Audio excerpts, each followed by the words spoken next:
پر دوسرے محاذ کو بھی کھولنے کی تیاری میں اسرائیل لگ چکا ہے۔ اور اس ضمن میں باضابطہ طور پر جب یہ بات ہم آپ کے سامنے رکھ رہے ہیں تو خبر یہ آ رہی ہے کہ امریکہ کی حمایت سے یہ دوسرا محاذ بھی کھولا جائے گا، اور یہ دوسرا محاذ ایران اور اسرائیل میں ہوگا، کیونکہ یہاں پر بھی ہر گزرتے دن کے ساتھ کشیدگی بڑھ رہی ہے۔ امریکی اخبار کا بڑا دعویٰ پیش ہوا ہے، اور امریکی اخبار کے دعوے میں یہ صاف کر دیا گیا ہے کہ ایران کے خصوصی اہداف کو نشانہ بنانے پر امریکہ کی اسرائیل کو مراد کی پیشکش، یعنی امریکہ جو پیشکش کر رہا ہے اسرائیل کو یہ ہے کہ آپ کسی نہ کسی طریقے سے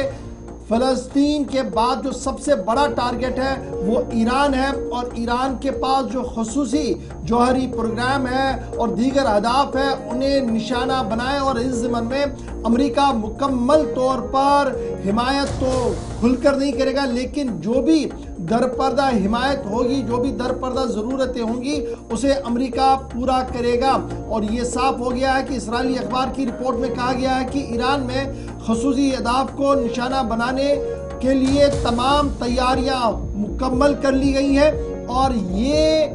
خبر آنے کے بعد ایران کے اندر بھی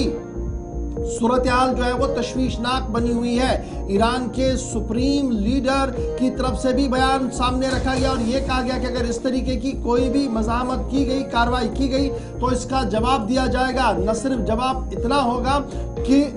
اسرائیل کے لیے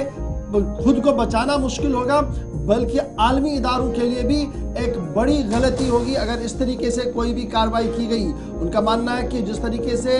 حزب اللہ کے سربراہ کو ہلاک کیا گیا اور اس کے بعد بیک ٹو بیک کئی حملے وہاں پر کیے گئے، اس کے پیش نظر میں ایران کا یہ حق بنتا تھا، کیونکہ ان کے بھی ایک کمانڈر کو مارا گیا تھا، تو وہ جوابی کارروائی کی گئی تھی جو گزشتہ دنوں ہوئی ہے۔ تاہم اگر اب کی بار ایران کے کسی بھی حصے پر اسرائیل کا حملہ ہوا تو دندان شکن جواب دیا جائے گا۔ لیکن امریکی اخبار کی ایک بڑی رپورٹ سامنے آئی ہے جو اسرائیل کے اخباروں نے بھی شائع کی ہے کہ امریکہ مکمل طور پر تعاون اور حمایت اسرائیل کو دے رہا ہے، اور تمام تر ضروری ساز و سامان فراہم کرنے کی یقین دہانی بھی کرائی گئی ہے۔ تو یہ دوسرا محاذ کھلے گا فلسطین کے بعد ایران اور اسرائیل کا۔